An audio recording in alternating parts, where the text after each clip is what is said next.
Well, that's what I wanted to start with. I'll read this as a way that we'll enter into our meditation.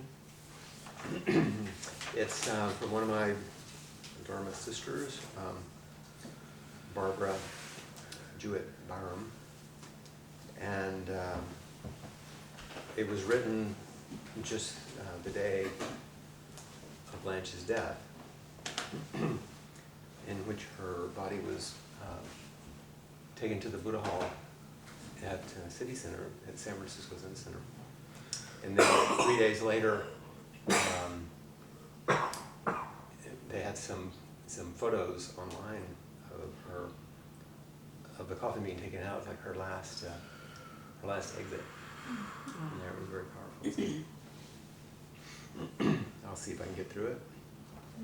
It's worth reading. It's worth. It was beautiful, and I was offered it.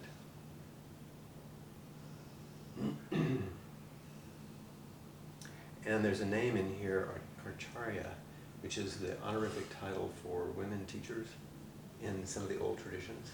It's like he is a Suzuki Roshi or Lama, somebody. Acharya is like some of the old women, the ancestors. Great teacher, Acharya Zenke Blanche Hartman, died last night. I'm grateful to have sat with her body this morning in the Buddha Hall at Zen Center. She lay to the Buddha's right. She was surrounded by long stem yellow flowers. Her brown okesa was perfectly draped around her. What I noticed the most were her hands. A long mala was gracefully arranged around her hands. I could imagine her fingers moving the beads. Did she repeat a mantra? Did she touch a new bead with each breath? I could imagine her chest now completely still, gently going up and down. Millions of breaths in 90 years. I thought of her hands that had touched and rescued thousands of rakusus. If you made a mistake in the sewing room and thought you would have to take out a row of stitches, she would redo the stitch and tie a knot with 2 or 3 millimeters of thread. I watched this miracle with amazement.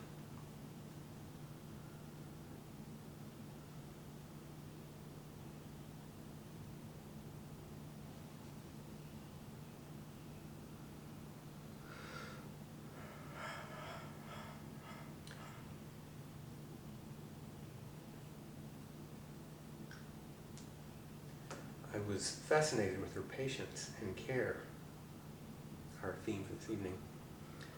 A lesson in itself, especially for someone like me.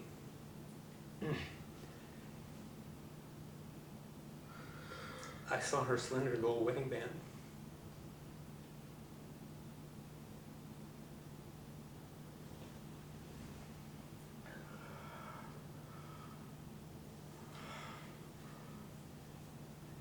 Thought of her life's devotion and love for her husband Lou.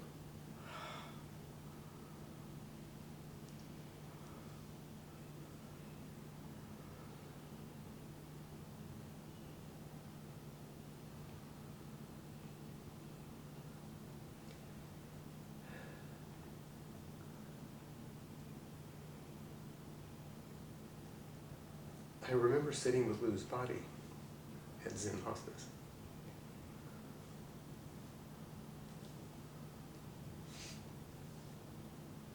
When I left, I could see Flint sitting on the front stairs.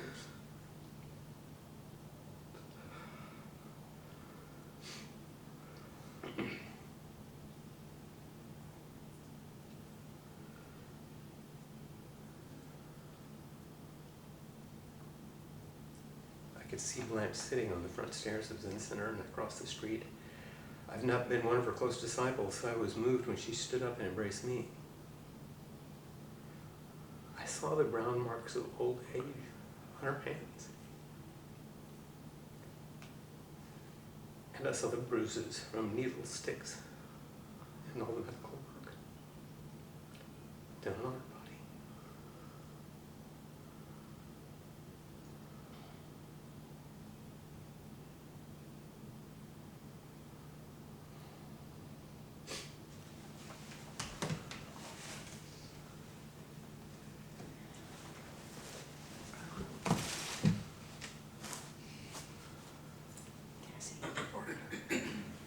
So this was Blanche Hartman, a woman who was born, who matured into a great beauty, who loved her children, her husband, was the abbess of Zen Center, who had not only children but great-grandchildren and great-grandchildren. She was born and then she died. I have no idea what happens after death.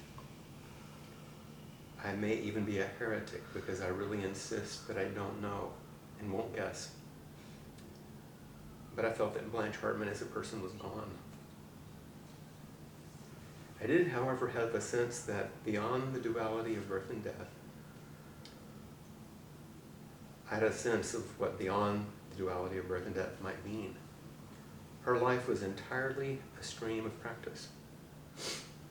She was a portal for hundreds or thousands who entered Zen Center and who were awakened to the aspiration to free all beings. She ordained lay practitioners and priests, gave Dharma transmission, and for the most part sent them off into the world to do the work of the Buddha. She was the mother of bodhisattvas. What a magnificent life.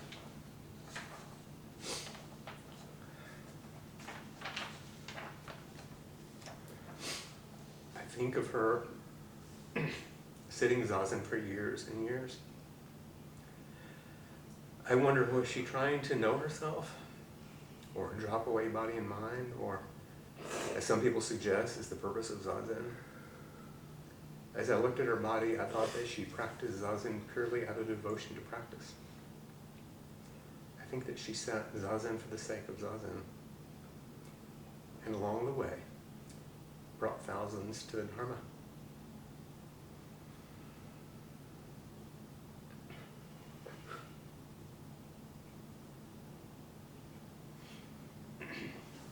So this is how she is beyond the duality of birth and death. Her body, her mind, her heart are part of the lineage, the unbroken flow of practice through Suzuki Roshi and the ancestors. This is the undying transmission. Thank you, Blanche, for your beautiful life.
In a traditional temple ceremony,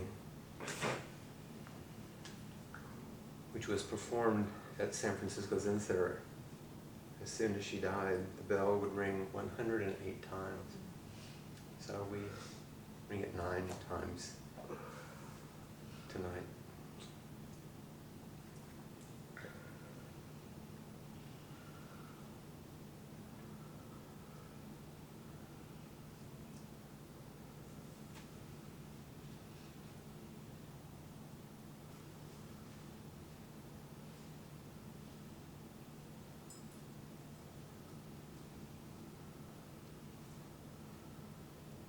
Please remember, in the best, most generous and loving and joyful way possible, that the people sitting next to you will die. Not to invoke sadness, but in that joyful, celebratory way. We have each other now, and it's a miracle. Unfathomable, and we take it as so ordinary, so mundane, which it is in one way. But that's part of the miracle. That we could come into form in this sacred way in which human bodies join and create a life. And then watch what happens. Nourish that unfolding. Wish for the best and fear the worst. And keep going together. For as long as it's possible in each one, each body, each life.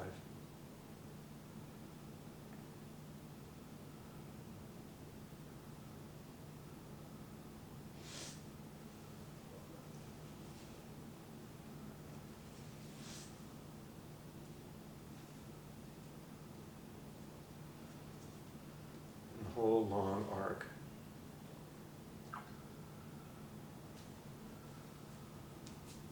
is made so our hearts could be released. Released into the fullness of life, and eventually released out of it.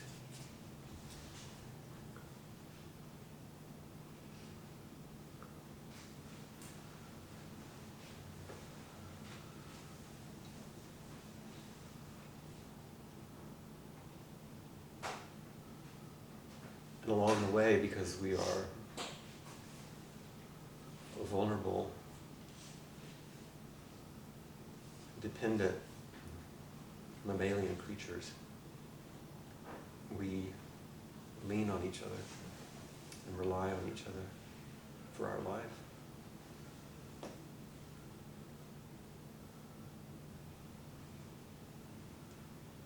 That's what we unburden.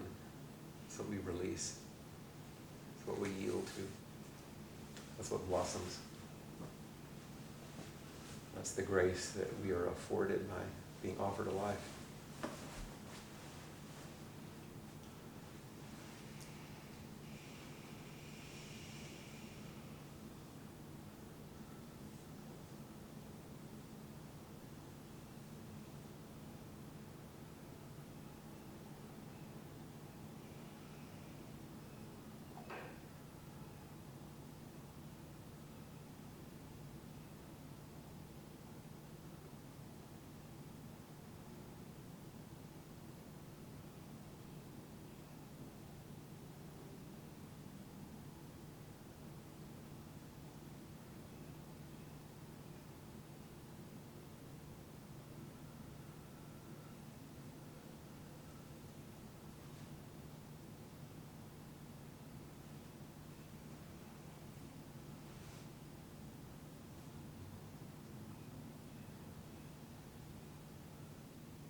was blessed to have so many skillful teachers in my training as a psychologist, and so many excellent therapists that helped me grow up a bit, and then Blanche showed me with her body what the heart's release looked like.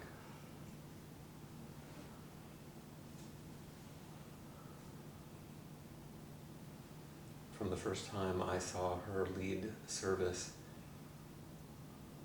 take her bowing cloth off of her arm, place it on the mat, do her bows, I was stunned. I didn't know what I was seeing. Not the act she was performing, that was obvious, but what was being expressed in it. I wanted to know what that was.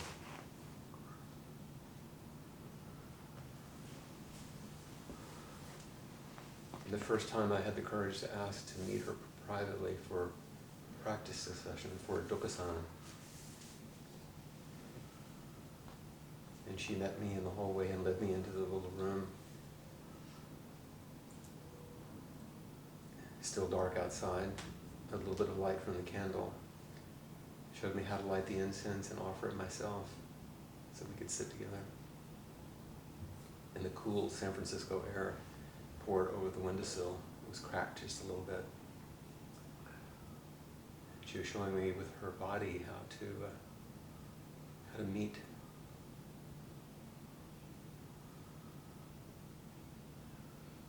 And in the sewing room,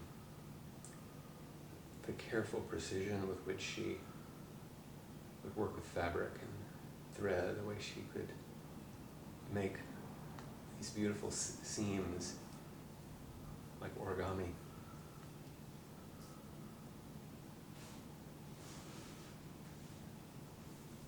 Because as her teacher, Yoshin-san, taught her, this wasn't a piece of fabric being sewn together, this was the whole body of the Buddha. So she treated it that way, and she showed me with her body how to treat the body of Buddha.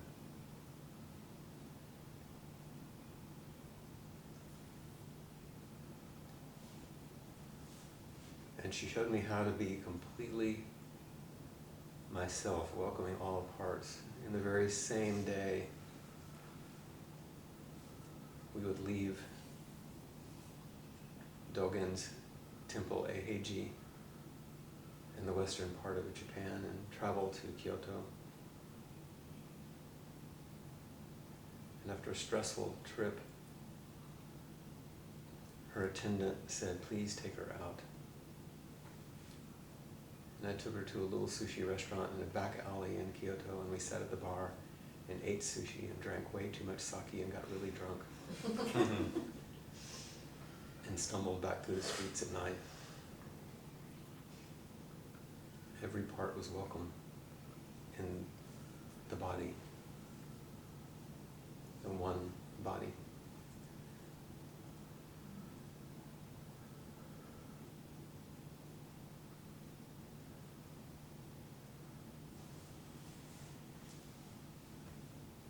And a body in which all that is unforgiven would be released. My body that held so many fears could begin to yield their deepest tranquilities.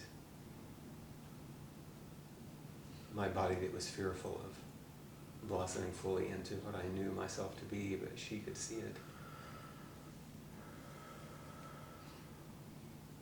And it was graced with love. I asked her what it was like to meet with Suzuki Roshi for a practice discussion, and she said, when I sat knee to knee across from him, I could see in his face that all he saw when he looked at me was Buddha. And I didn't know how that was possible. But she showed me. And now that's how I see you.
Thank you for Yes. Well, thanks for indulging. Oh. Anybody else needing these Yes. things?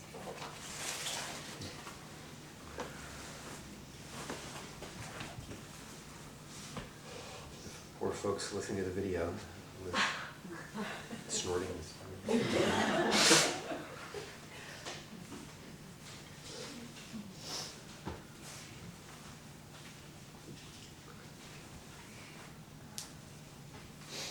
It's not how I anticipated starting, but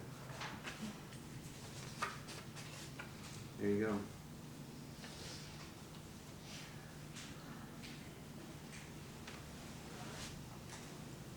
Yesterday, I was at Christopher House with Sarah, working on refurbishing. We've got the lounge, waiting, whatever it is, common area where families sit.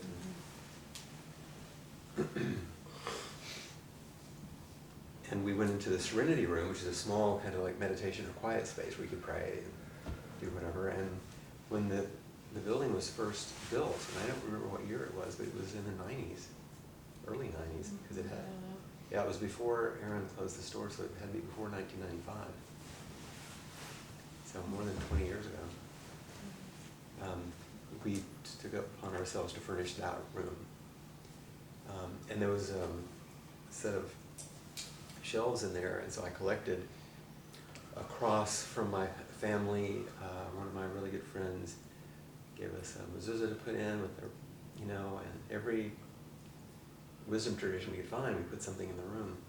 And so I told Blanche we were doing this, and when I was in San Francisco, she said, "Oh, I know what we need to do." So she got her car, and we drove across town in San Francisco to one of her students' homes who was dying of AIDS. And Christopher House was developed first as an AIDS facility. And he was a member of the Shanti Project, which helped other folks. And he was dying, and so he had a Buddha on his altar that he donated. Let me have it, so we could bring it to Christopher House. And it was stolen. It was kind of weird, I guess it needed to be somewhere else. But this is how she was, And so I picked it up, and I was moving it, and I grabbed it by the head, and she said, "Don't pick up the head." So she was, always with her body. It's like you don't pick him up, or her up by the head. No. Don't move the cushions with your feet. That's Buddha's seat. Don't kick it around. And she was very sweet about it. It wasn't like a terrible thing. It was like everything is worth treating the same way, like anything you would have on the altar. This is the altar.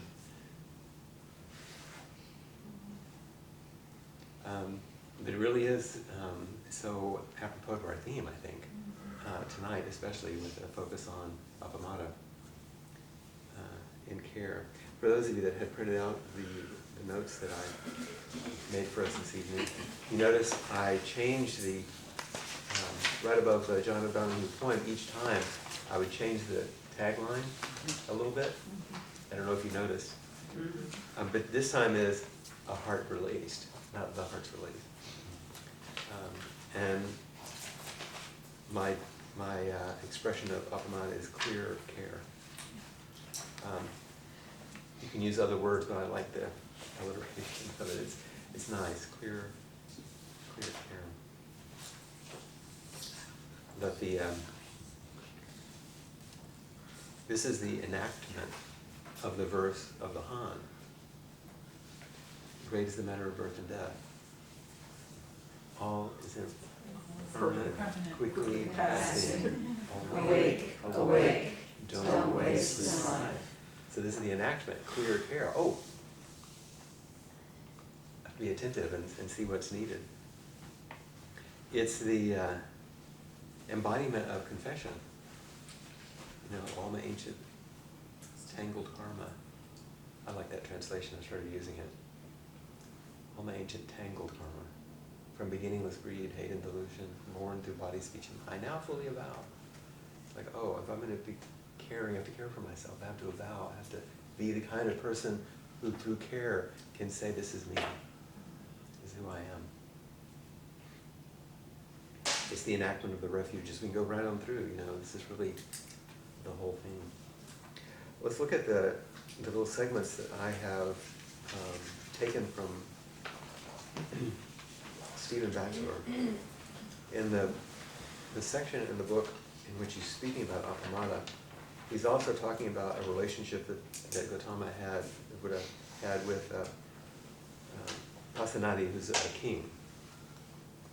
And so he begins here on one occasion, Pasenadi, this king, asks Gautama, is there one thing which secures both kinds of good?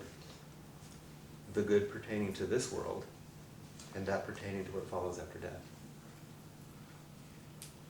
Yes, Gautama replies, there is such a thing, appamada, or care.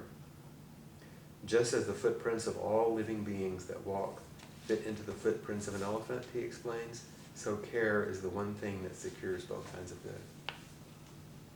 So appamada is referring to the good here and the inconceivable good. So Batchelor says, Gautama's answer identifies the one outstanding virtue that encompasses all others. Elsewhere he says that all skillful states are rooted and converged in care, and care is considered the chief among them. And remember, everywhere you see care is the translation of appamada. Another way of phrasing the question would be, what in the Dharma constitutes the highest good? That Gautama regards the highest good to be care is consistent with his famous last words. Things fall apart, tread the path with care. Whereas everything passes away. Everything is of the nature of impermanence. So, tread the path with care. Both being, we'll see in a moment, careful and full of caring. Both things. There's a much longer segment in this passage in which he talks about appamada, the root of the word. He said it's difficult to translate. Most commonly it is rendered as diligence, heedfulness, or vigilance. And a German author's translation of Shantideva's Bodhicharyavatara. Isn't that a great word? Bodhicharyavatara, that's what I'm trying to say. The author renders it as wakeful care. I like that translation as well. Do you know about Shantideva? He was the author of this work. And by the way, if you're interested in it, there's a wonderful set of teachings and reflections of the whole Bodhicharyavatara done by Pema Chodron. And it's called No Time to Lose. Well, Shantideva was in this monastery. He was like a slacker. Like he wouldn't go to the Dharma talks, he wouldn't go meditate, he hung around. It was like, and so everybody was pissed off. And they're like, dude, I don't know what you're here for. And so they challenged him to humiliate him and said, why don't you give a Dharma talk? And he said, oh, okay. And so they were all ready, and he was going to do his thing on the day, and he got on the throne, Tibetan, you got to get on the little throne thing up there. And I don't remember the exact, I'm being so crude with it right now, but he basically said, are you ready? Buckle those seatbelts. And then he just started pouring out the Bodhicharyavatara, these teachings. And everybody was like, their hair was standing on it. And of course, since the Tibetan tale, at the end, he ascended and and it's a great, it's old-fashioned language and all that, but it's really powerful. And of course, Pema Chodron does a great job of bringing it down into the everyday, because she's such a great translator in that way. But he does a really good job of teaching the paramitas of generosity and ethics and patience and vitality and meditation and wisdom. So this is what's being referred to here, wakeful care. When rendered as care, we can understand appamada to include both vigilant attention, in other words, being careful, and a heartfelt concern for the well-being of oneself and others, being caring. And I really like this dual piece about being careful and caring. Being careful suggests certainly being mindful, like you'd be really careful with the statues on the altar if you're cleaning the altar. But also being careful with each other by attending to the precepts, ethical behavior. And so it goes both for everydayness and also a deep morality, being careful in the world. This vigilant attention to being careful, and a concern for a heartfelt concern for the well-being of self and others, being caring, in other words, the expression of kindness and compassion.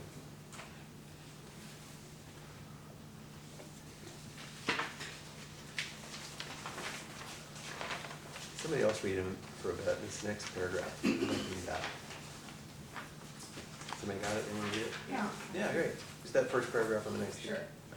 Care is thus the overarching perspective of one who practices the Dharma rather than a discrete mental state. Okay, let's just stop there, okay?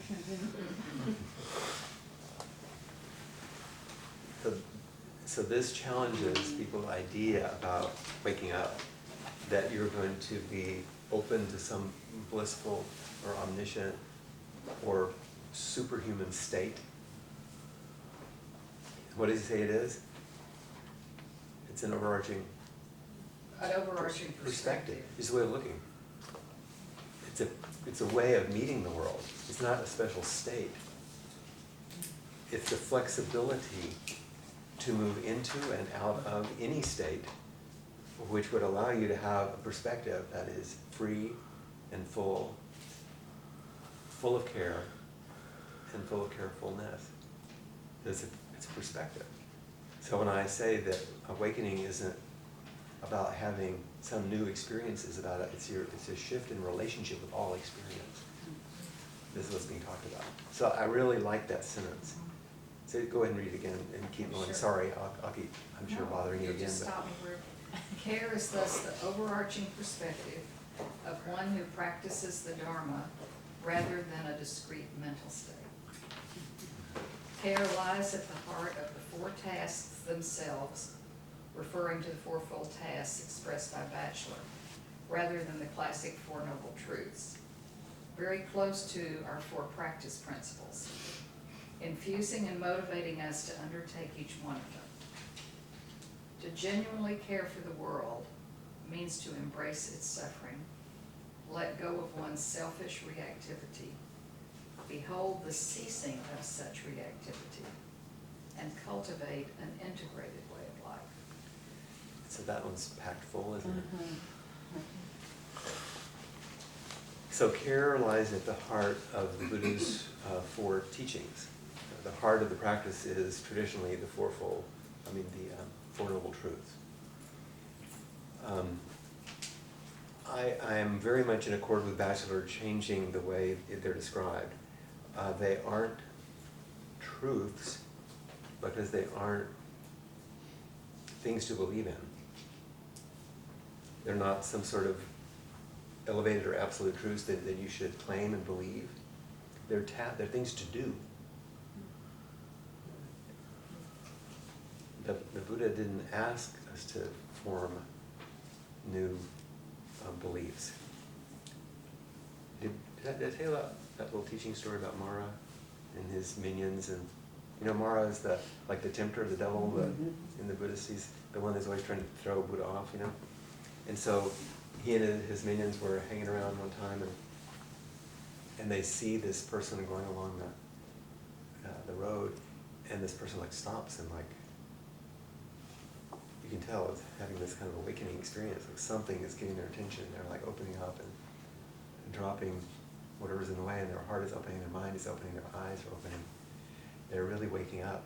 And so Mara's disciples are like, we got a problem. This person's waking up, what are you going to do? And Mara said, don't worry about it. They'll make it into a belief. They'll ruin it pretty fast.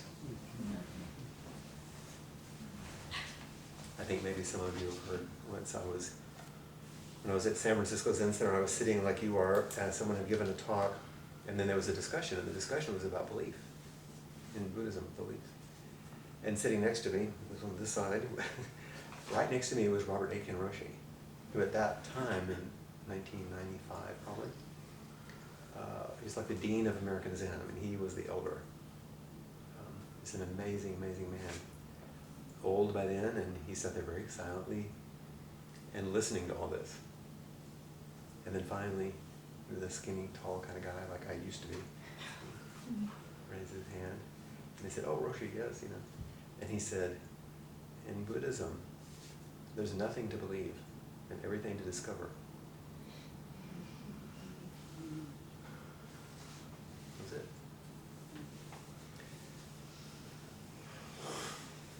So I think that they're best not described as truths,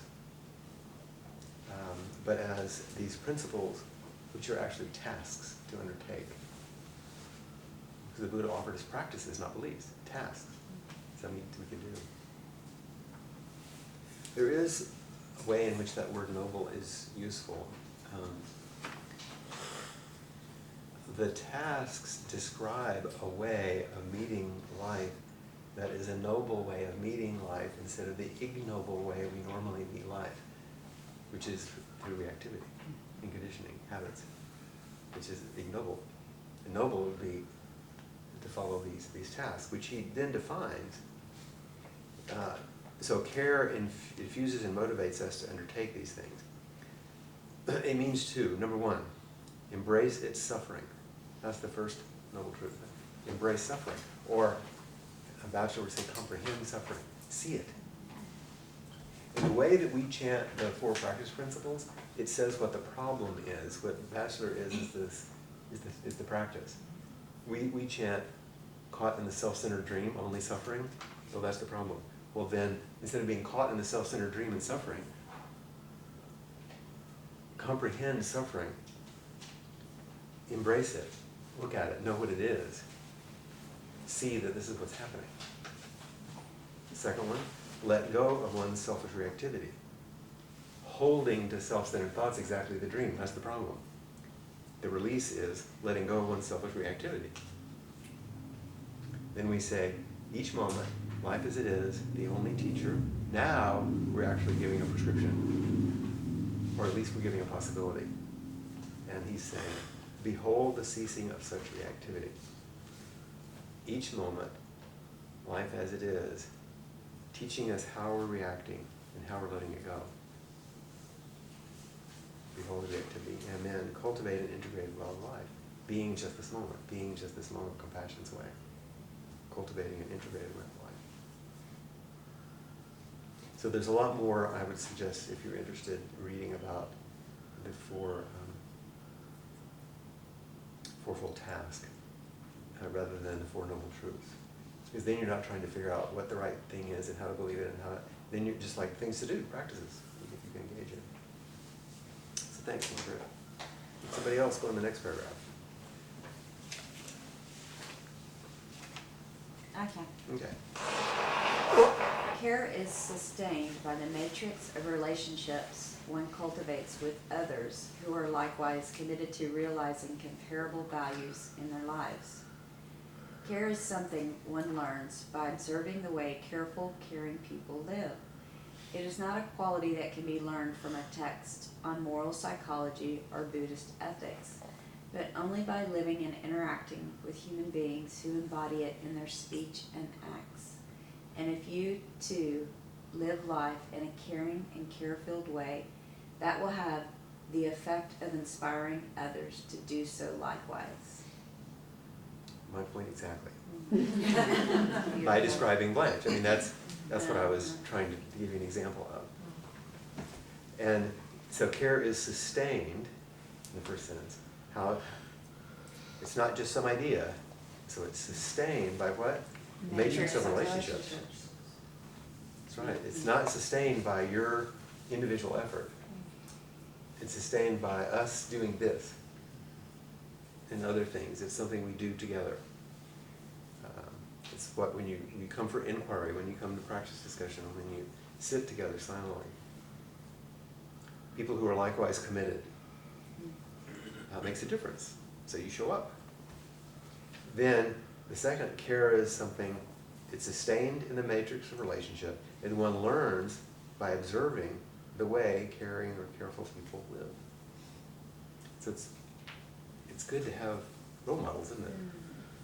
To have people that you can stumble through the streets drunk with. No. Actually, it was quite lovely. It's like a movie or something.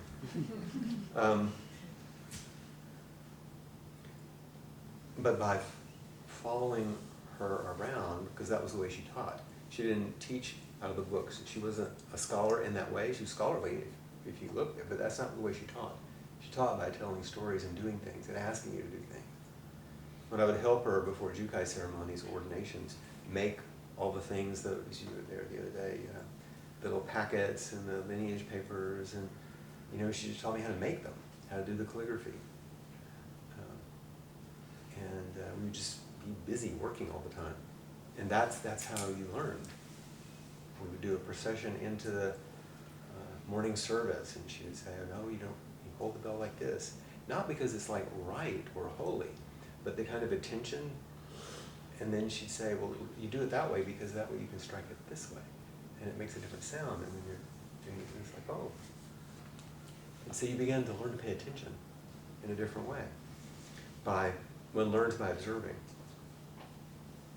And then the next sentence,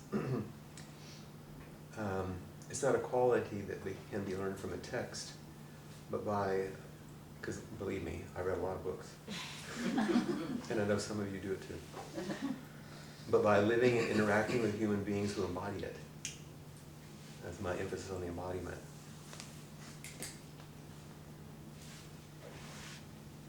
And to realize that you can see a person's life in their embodiment.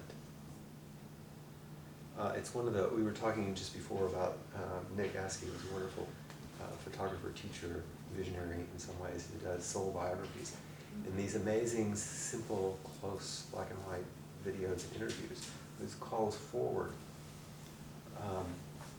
in a person their story, and over time they begin to kind of settle into their essence. But you see it in their body, not just in their words. You see it in their face, and you can see it all just in their face. The whole life etched in the lines in their face, in their eyes, in the timbre of their everything. As if it's that flower starting to bloom, and you get to see the whole thing in a way. I hope that would be a good description for him. Those a place we can see them? Yeah, I can. He has a website in which there are snippets of the things he does, and I sent out a blog piece a few months ago that had a link to his TED Talk and his website. Nick Askey. Quite wonderful. We'll hopefully be able to work with him a little more. You just got back from the workshop. I did. Yeah. And if you too, this is the best sentence in the whole thing. Read it again, that one's good. And if you too live life in a caring and care-filled way, that will have the effect of inspiring others to do so likewise. That sentence is so inspiring to me. Mm-hmm. It's so sweet. That's the possibility that you actually have in your life. Not to be good or to be some perfect example, but to be yourself. Released. To be yourself. That's the symbol of the head shaving. Relinquishment. Not some holy kind of relinquishment, but to realize you're going to have to let it all go. You're not going to look as good as you thought you did. You were talking about today. Yeah. Like letting go of that. Okay.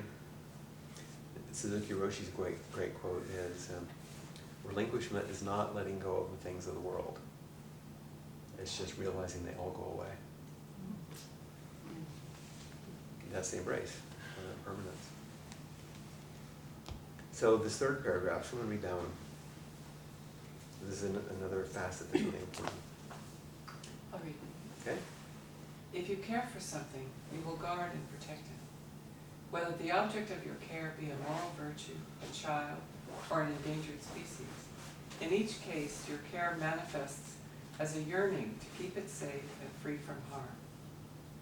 Care, in this sense, is equivalent to the principle of non-harm, ahimsa, that lies at the heart of Buddhist ethics.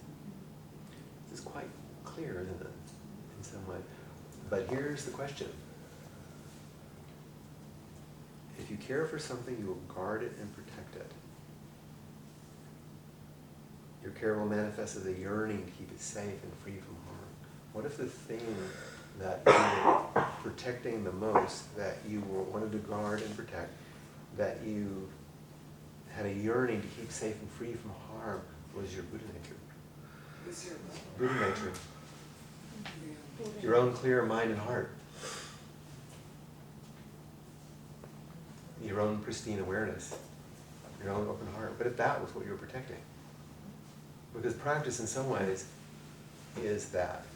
It's not just about you, I realize it's about others also. But this sense of what if you cared for yourself? Because for us, that's the hardest. It's not that hard to be like open-hearted and caring for your child. I mean, there are moments, you know. But I mean, you're naturally drawn that way. Or your pet, you know, or your best friend, or some precious object that a loved one has given you. You know, you want to protect it. But what if you were like that about your own essence? That's why you practice, to protect it from corruption and being lost in reactivity and contraction condition. If it was that precious. So I thought this was so well done that it was worth repeating and going into a little bit. You can read more in his book Beyond Buddhism, which I've referenced for you there.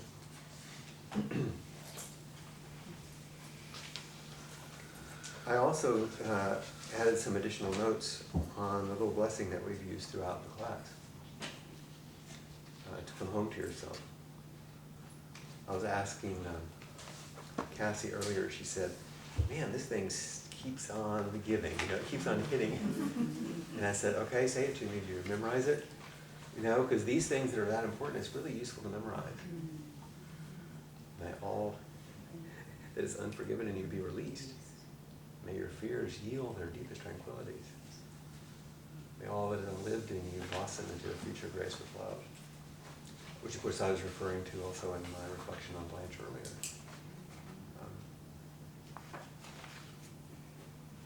May all that is unforgiven in you be released.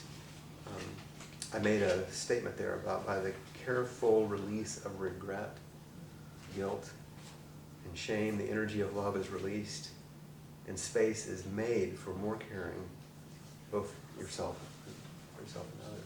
It makes a space. It's like the disk space that was taken up with all that stuff opens up, so care can move through. So this is the release, the simply dropping away, being open. And this is renunciation. Once again, renunciation isn't trying to like get rid of something that's bad. It's just, the Tibetans have this great image of it. They say opening like this is like cutting the strings on the bale of hay. And it just falls open. Isn't that a great image? You know, if you've ever done that before, you know, you clip, or like when I grew up on the ranch with my grandfather, they would wire together the bales, you know, and you clip those things and they boom, just open up. So it's just the release opens you like that. So renunciation is in that way. May your fears yield their deepest tranquilities. At the heart of every split off piece of ourselves is wholeness. At the heart of every split off piece is wholeness. Like a hologram, you know, every piece has the whole thing, every shattered segment. If everything has the nature of a Buddha, then what's the piece that doesn't have it? Like it's like in this piece, but not that one. Where else could our fears have come from?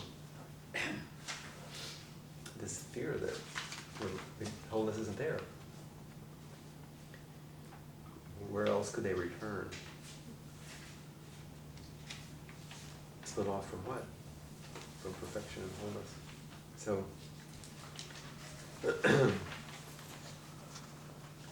if release of what is unforgiven is the essence of renunciation, then yielding of our fears to tranquilities. Tranquilities is what it yields to. That's what happens when it opens. Yeah, because when everything opens up, there's the Buddha nature, which is nothing but impermanence and interdependence. The unbroken, whole, interdependent flow of everything.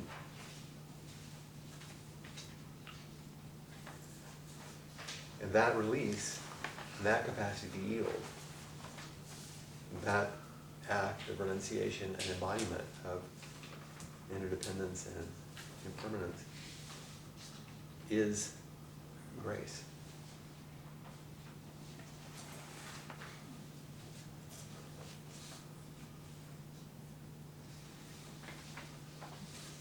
Everything is the nature of a Buddha. Life as it is holds everything. Nothing missing, nothing hidden. With the heart's release, our fears can then yield what is at their core. Tranquility, simplicity, peace.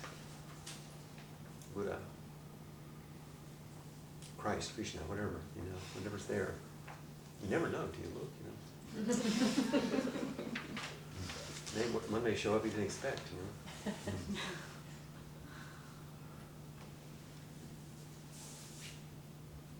May all that is unlived in you blossom into a future graced with love. Amen. So clear care, I think, appamada ends up being another phrase for the heart's release. This is what we were made for.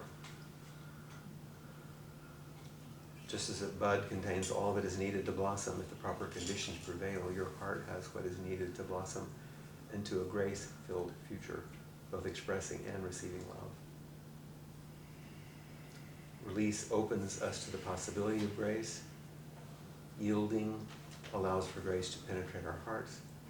Blossoming into each moment is the basis for grace's arrival, its transformational potential, and its embodied presence, the heart's true release.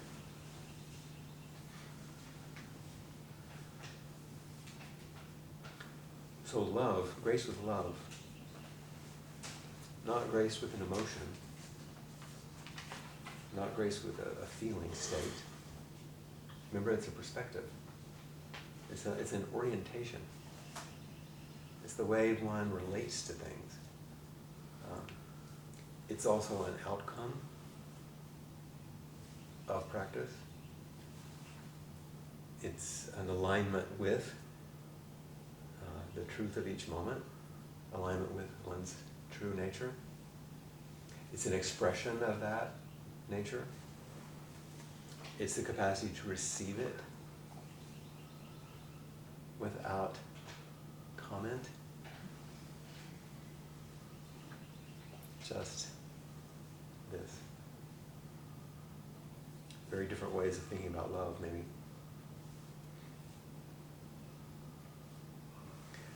And I said to some of you in inquiry today,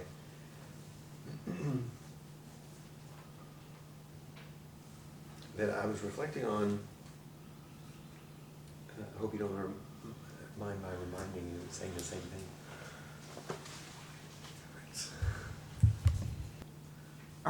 Let's write them down.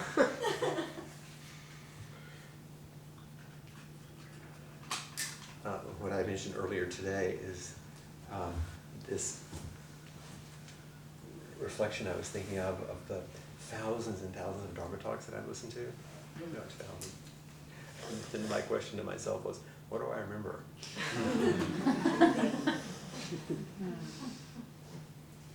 and I realized that what I remember, I mean, there are things that go in and you learn, sure, but really what I remember is the impression. The physical embodied presence and impression of the person. Like when I described Blanche, how did she handle her bowing cloth? How did she arrange her robes when she sat? How did she pause before she spoke? How did she look? Was she still and stable and that's the stuff that I remember, not the words. Now, if I heard words and I heard teachings that reflected what I was seeing, then the words made sense. Oh yeah, it seems real because it was reflecting what I was seeing, not the other way around. Does this make sense? Yeah. It's that impression. So this is the way we encourage each other. When you're reading that part somewhere here about you too, if you too live a life of caring in a careful way, you will have the effect of inspiring others to do so. You have that same impact. So I began to think, if that's what people remember, that's what I remember, if that's the lasting impression, why not make that our aspiration? How can I meet, touch someone? Not how can I be smart or right, but what kind of impression can I make? And then I began to think of the last 2 years, 2.5 years of teaching. The first class in this I didn't think of it as a series, but now I do. Voices from Emptiness. That class, which thanks to Cassie Wayne, you can see online, that class was about the different voices throughout the centuries of teachers speaking about emptiness, about fullness, about mutual causality, about interdependence, the full penetration of the Dharma. These voices from emptiness that were teaching us. About impermanence. About how things arise and pass away. And how it's all one activity. And that sort of opening that happens as we can see this in action. Unfettered activity, emptiness, free-flowing responsiveness, immediacy in a person. The next class I taught was Faces of Compassion.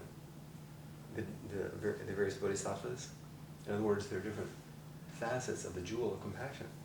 When one opens, then your heart begins to open, express itself in the bodhisattva vow. Voices from Emptiness, Faces of Compassion. Then the next, in the last fall, was Living or Dying. We have to live with the reality that impermanence is an embodied thing we have to live with every single day, with ourselves and others. And then, in order to understand the great matter of birth and death, the most important thing with a newborn is you're going to love them. The most important thing at the end of the line was I loved or did I love? So let's release the heart. That's all in the middle. And that heart's release is a way of living or dying, which is a way of revealing the face of compassion, which is opening up our voice of wisdom or emptiness. So if all those go together, then what is the place from which that free kind of presence emerges? And how do you cultivate it in everyday human life? So it's not some esoteric or strange thing. So that's the fall class. Presence. How do we pull all those things together to become that possibility? Because I'm finding it harder and harder to just teach Buddhist texts. I mean, they're useful. But how are we going to use them to point to what we actually want the most? Because at the end of the day, that's what we're going to live with.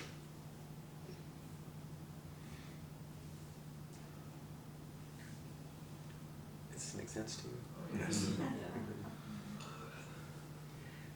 I want to give us a little time,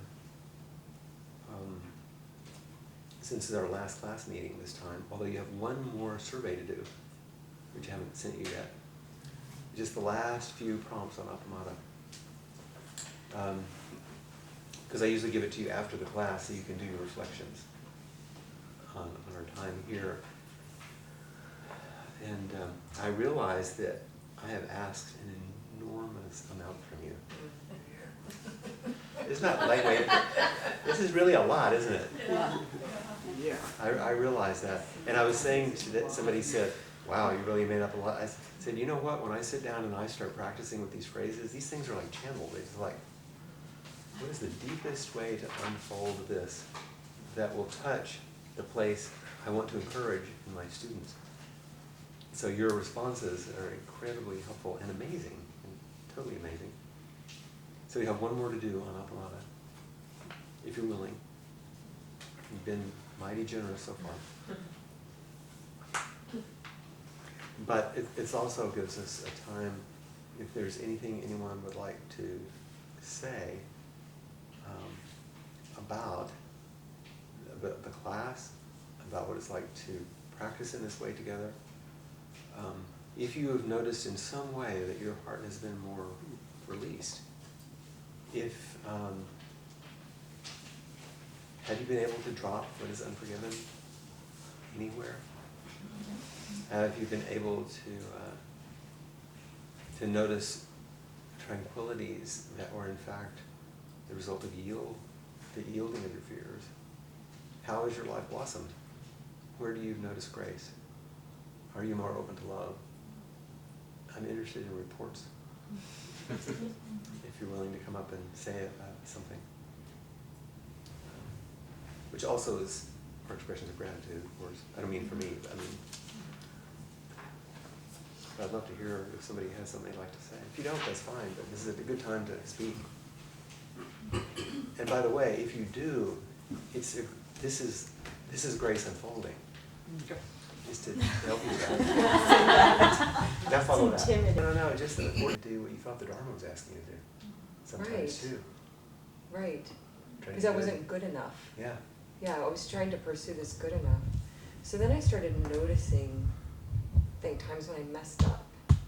And I would treat it, I'd be like, well, how do you deal with Miles? What would you say to Miles, like my son, if you messed up? And speak to yourself in that voice. And so I started doing that little by little by The little. most generous interpretation. It was. It was really, it's been just an incredible unfolding. And then what's happened is, the more I just said, you're human, you're not perfect, you can't be perfect, then this confidence erupted. Like just, and I call it like On its own. yeah, like this primordial confidence. That's what I Yes. use. I That's just, right. 'Cause I it's can't not even personality explain confidence. it. Because No. it's laced with humility, not arrogance. But I'm full of error, I'm full of flaw, Yeah. I'm full of love. Yep. Same thing. And then then the other thing that started shifting is, oh boy, I'm loving myself differently. Then I started looking at how I've loved others. And with my son, it's different, but my most recent love that led to a heartbreak, it's like, wow, there was judgment. There was judgment, and you held him with these perfect ideas. And what if you loved the next time with a heart that said, oh, you're flawed too. Thank you for showing me that. Thank you for letting me on your journey. I don't know, it's just, Well, that's really yeah. touching just to hear you say it. Yeah. Curiosity and possibility instead of basically a demand. Right. I think some of you have heard this. One of my students said recently, oh, if I'm not living in gratitude, I'm living in entitlement. That really hit me kind of hard. It was really clear. So I'm grateful to you. Thank you. I'm so grateful to hear this. Is a great teaching. Wow. Really, seriously. And the way that you can express what it's meant to you to take the teachings in this embodied way. Because I know I ask a lot of you in the kind of questions I was asking and the kind of responses I was, because I mean, why hold back? You want like a half-assed dharma? You might as well get the whole thing, and then you can do with it what you want, or as far as you want to go. But it will take you the whole way if you go for it. Mm-hmm. And these things you can go back and work with, Let them work on you, really. Your survey prompts, there were more times that I would just be left just sobbing. as I was working through them. No, it was just, it's like that heart's release. It was just, the more you open it up, I'm like, I'm not scared of anything. Well, there's sometimes, but yeah, the fear is. But you're not driven by fear. No. You can have fear and not be driven by fear. It's the fear of fear that stops us, not fear. You get afraid of being afraid. Start closing down. Fear is natural. That's the fearlessness that the Dharma offers, not no fear. That's a deeper fearlessness. The warrior mentality. That's right. Thank you. Thank you.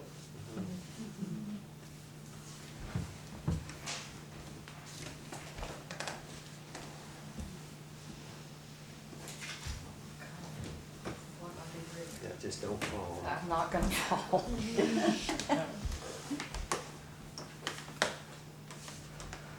Okay. I'd say that the way that I keep thinking about it, and I can't remember if I said this phrase to you either online or in person, but I would say the biggest thing that I've gotten is what I call walking across the back of the elephant. Meaning, just one example is that, you know, I have this granddaughter who owes me a lot of money, and we were estranged, and now we're kind of back together. So the elephant in the room is that sort of dead, and we kind of don't talk about it. And normally I would try to head into it and clear it up like I've done in the past. And the elephant just sits there, but I want to maintain that connection. And everything else is kind of working, and so I just walk across the back of it.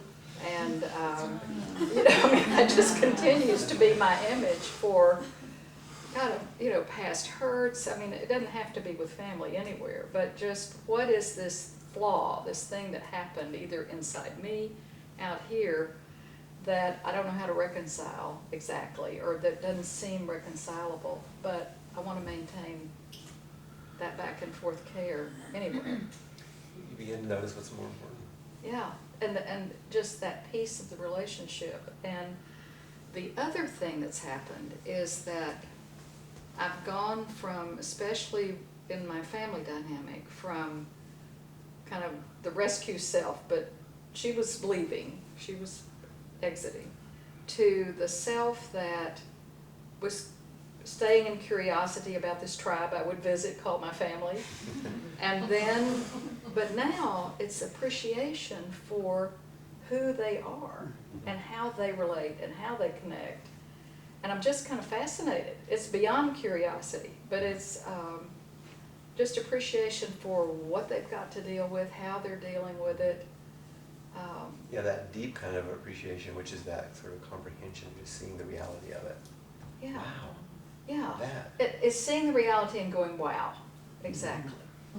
They got a bowing to it. Yeah, and being the witness for it, and seeing kind of what they're up against. And so that has So you're just... not turning away, but you're also No. not rescuing. So Exactly. you're staying upright. Yeah, and so that's been huge, Flint, just huge. And I would say the other thing where my gratitude comes from for entering this course and this way of being with you is that you have embodied it. So more than the words, even though the prompts came and I so loved it and appreciated it and was confounded by it at times, the fact that you've opened yourself up to us in the way that you have, the letter tonight, but that's been continuous, where you've offered yourself in a very different way, a deeper way, as I've observed it. Well, that's my learning. And that's the class I'm in.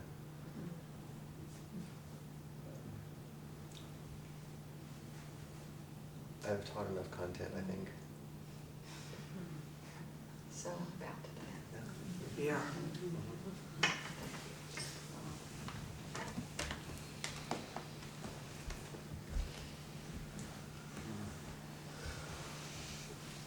Yeah, if I can spend the rest of my life interacting with people in this way, I'd be happy.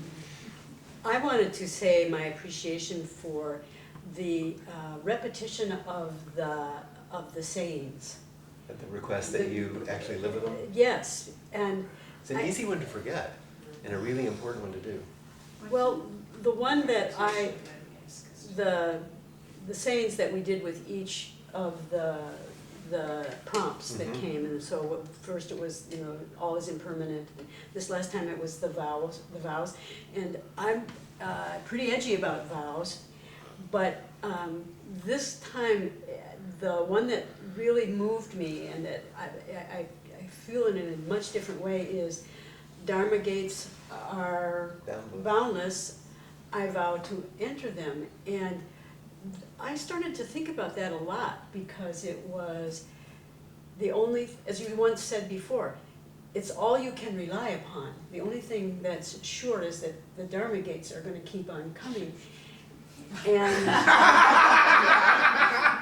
it became for me almost a source, it has become for me a source of comfort and support. The Dharma gates will continue. That means you're alive. And if you weren't alive, you wouldn't have them. it just changed my orientation toward what was going on in my life.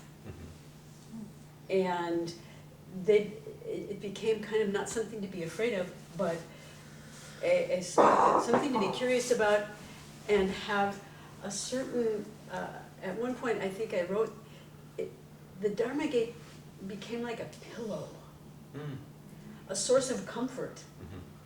Yeah, and you welcome them. Yes, that's what I was trying to say, that I started to welcome them Yeah. instead of being avoidant. That's the noble part of the response to suffering, is choosing it. And I was surprised by it, but I think it was because I repeated that every day Yeah, for a long time yeah. and thought about it. And so I'm grateful for the rote and the repetition because it was essential to setting up something in me to feel it and to embody it. I'm glad you're feeling that. It's one of the things we're going to study in the fall is the importance of ritual and repetition in shaping character. So, thank you. That's my appreciation. Thank you. And I really appreciated how this flower looked against you.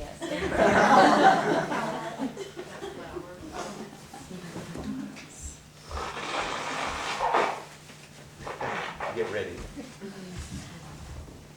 What I really appreciate about this course is something that was wrapped up tonight about care and how everybody here is part of that. And This one body and one heart. one body and one heart, and the community that you and Peg build, and I just retired recently, and the environment was very aggressive. It was just a very aggressive corporate environment. My whole life I had been in that, and I thought that that's the way that you lived. And It was the way you lived. And it was the way I lived, and I feel like I was in a stupor. And coming from New York didn't help. I mean, don't get me wrong, I love New York, but it's a very aggressive place, and so it made a lot of sense, and my former life made a lot of sense to me. And coming here and seeing a different model, and when you talked about it today, in the last thing about care, and how we're all part of that. And I've met some really wonderful people that in my former life I would not have even hung around with, not because I didn't, think they're people, but they seem. Exactly, I wouldn't have met them, I wouldn't have been ready to meet them. So, in a way, readiness is all, and you're here when you're ready to be ready. But the reinforcement of the care and how we all care for each other is so stunning to me. And that has really had a profound effect in the outside world and the people that I choose to be with. Yeah. Well, it makes a difference both ways, the way you're caring and you get cared about. Yeah, and you and Peg are just, and the things that you're building here and have built long before I came here, because I'm sort of new to this, I dabbled in it for a while. Yeah. Came to inquiry when I could on my lunch hour and then scurried back because, I had something to do, I had to be out. And there's just a freedom in that, just a freedom to live life a lot lighter. So, thank you. Good. Hope it continues. One of my students when I was in the UK, his wife had died of breast cancer a couple of years ago. Carrie, some of you remember when I went to do her funeral. And he, after Carrie died, he decided to leave London, where they lived all their time together, and move back home to New Zealand. So this last year, he's gone back home to New Zealand. But he comes back to teach, and he was in the retreat. He came to teach and then to come to the retreat. And he said, I was just back in London with my friends, and he said, I'd forgotten. He was so harsh and aggressive and fast and moving, and everybody was so stressed. He said, it used to be normal. I'd forgotten that I took that as normal. And now he lives in New Zealand, this very quiet place, and it made me think of that. So the word that came up when you were starting to talk about that was generosity. Mm-hmm. The generous spirit of everybody. Yeah. There's no real holding back in any way. There's no protection, there's no need to protect, That's right. because there's really nothing to protect from. So instead of trying to be perfect, you end up being invited to be wholehearted.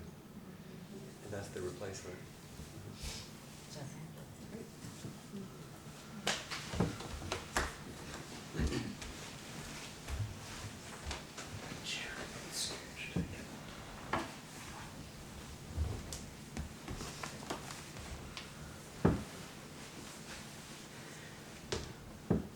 I loved really being with my fears to the point where they yielded tranquilities.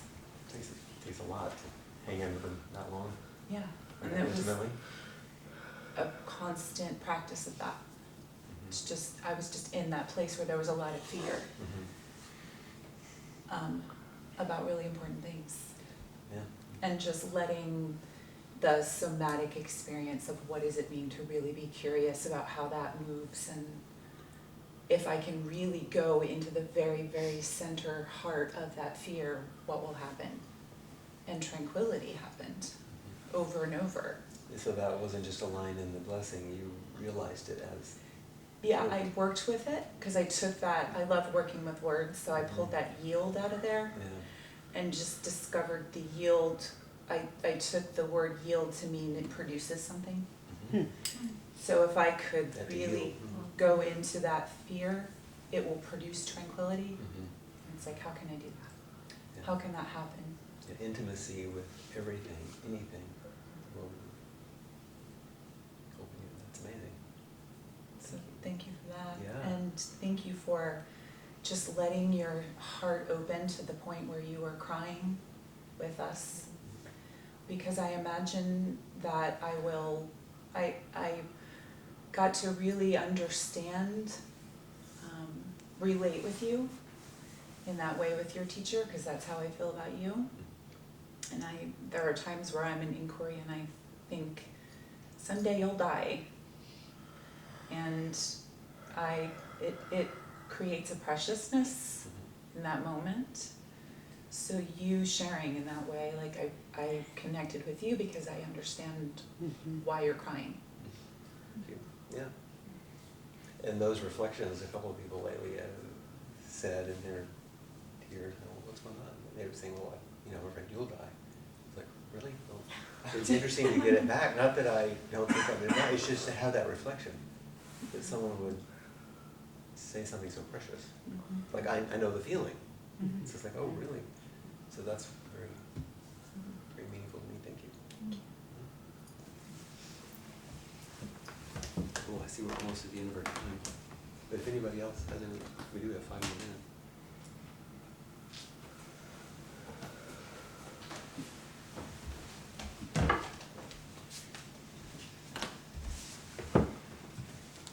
I love I have not been a part of a group before, and I found that it's been so wonderful to kind of carry you guys around. I'll think about that. You do carry us around? That's so nice. Yeah, in my work, yeah. And so that has been really special because I'm, sort of a newcomer, and I have not, studied a lot on my own, Yeah. but not in other ways. Yeah. You kind of jumped in the deep end here, Boy, it's been wonderful. And I had as an experience that was so lovely. I was in my garden and I was planting out something, and then all of a sudden, it's just like I woke up and I looked around, and this is the native part where it's just, it's been made by nature, and it was so beautiful. And it was just like that was the only thing that existed, and I knew it would go away because everything changes in a garden, but it was just so lovely that it was like that one little moment of being able, just for that tiny moment where things kind of get clear. Everything else drops away. And Yeah, it's just, everything else, and it's just perfect. yeah, and I knew it wouldn't last, and I couldn't make it last, but it was such a gift. And so I just wanted to say thank you to everybody, because it's really been neat, and to you, of course. In the book that I was quoting from today, Bachelor calls those nirvanic moments. Because it's not a steady state anyway, No. because nothing is. But there are moments where all the reactivity drops away, and we're not caught in any conditioning. And then we just see life like it is. And then we can't not know that. We don't see that way all the time, but we can't not know it. Yeah. And then as we continue to practice, another thing that Aiken Roshi said to me one time, he said, enlightenment's always an accident. She said, practice makes you accident prone. So we have those moments where, if we practice Yeah. with each other. Yeah, and I think that wouldn't have happened unless I had been able to be a part of this group. Me too. I was just reflecting after each of you were speaking. I didn't anticipate having so much feeling, and I don't want it to be centered on me or be sentimental or romanticized. That's not the point.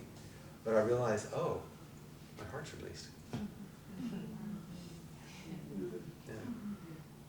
I mean, it sounds silly to say it, but it's like I was just sort of realizing it for myself. Well, that's what that was. Because of you, because you could hold it. And so then I felt free. And just to take my time. Yeah. Thank you. I did have an interesting little benediction. I was originally Baptist, I think the great saint Mary Oliver, So this is the end of this poem is the word that every single person has said that's come up here. So it's unique. It's not like some special teaching. It's just a unique little moment, but I love it. And it's called The Place I Want to Get Back to. And I'd not ever heard this one before. You're familiar with it? The place I want to get back to